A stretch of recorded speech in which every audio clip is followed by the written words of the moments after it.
all kinds of crazy things to make that business go. But networking is like planting, like a farmer planting grass seed all the time. And people would always try to help me out if they could, but that wasn't really what I was looking for. I was looking for them to, if I could do something with other people. And eventually, as time went on, as I got to that third year, so to speak, there, things started to kick in, things happened. And it doesn't mean when you meet someone and you're networking that that person can actually help you directly in doing things either. It doesn't mean that you think of yourself as a gateway or that person as a gateway to another opportunity in doing stuff. I went to a networking event a couple of years back. I met a gentleman. He was in a particular industry, and in the middle of the conversation, he cut me off and he said, "You know what, I just realized I don't think you can help me. So is it okay if I just move on and meet someone else?" So I said, "No problem." And I started to laugh. He was almost going out. He goes, "What are you laughing at?" I said, "He just blew off like maybe potentially $50,000 worth of business." I said, "No, I can't help you. But as you were talking, I just thought of two people that might be able to help you out." And he goes, "Well, you know, that's not what I mean." I said, "This conversation's over." You move on to the next one in terms of doing stuff. You're not going to get immediate gratification from everyone that you're doing things with.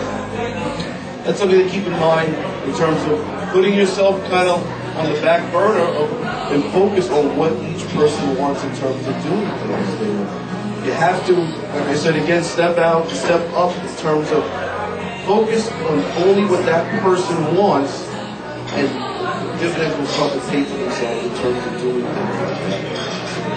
Networking is something that you don't just do it while you need to do it. I need some business, I'm looking for a job opportunity.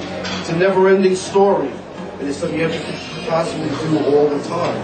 Just because you hit, or you get some clients, or you get some business, you still have to keep in touch with people on a regular basis all the time.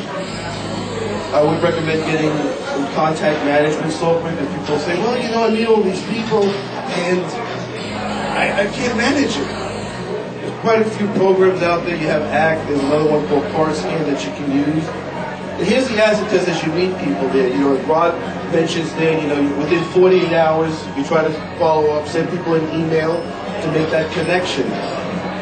And to make Rod's idea about the known network and the unknown network, just to kind of improve on that a little bit there, your network of people that's in your known network, you can break that down further into those people that you have as contacts, and those that have become in your trusted network, and those are people that you're going to associate with on a regular basis, whether it's email, talking on the phone, or socializing in some way, shape, or form. There's an acid test that you can actually set up. When you send out, let's say you meet 10 people, and you send out your email within the 48 hours, those one or two people that actually respond, those are people you know for sure that they're in your trusted network. Now you actually have something that you can. It doesn't mean the other 8 people didn't care or didn't mind. Other things happened that may not mean anything, or may seem that they slighted you in some way, but you keep them on your contact list, but you're not going to have those regular conversations with them and doing things.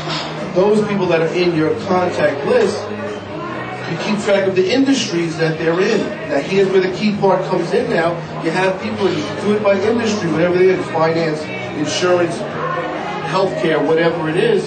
When you have other people that you're meeting, if they're looking for something, this is where it really pays off in terms of helping out another person doing something. Be in that gateway. Be in the rainmaker. Someone's buying something, someone sells something, someone has something, someone needs something. When you make the connections, you may not benefit from that particular transaction and doing things, and that's okay. But it does pay off in the long run as you basically, kind of call in markets, making deposits into the Goodwill Bank. Anyone ever able to take money out of their bank account without making deposits? Ever? Doesn't happen. You make the deposits in the Goodwill Bank. You help out Joe, you connect them with Sally, go back and forth in terms of doing that there. Now you may not benefit from those associations as you bring people together, but you're making your deposits, and it does pay off. It will.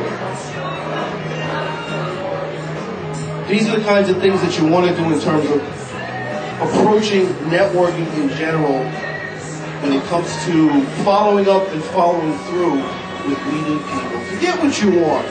That's what I say. Just forget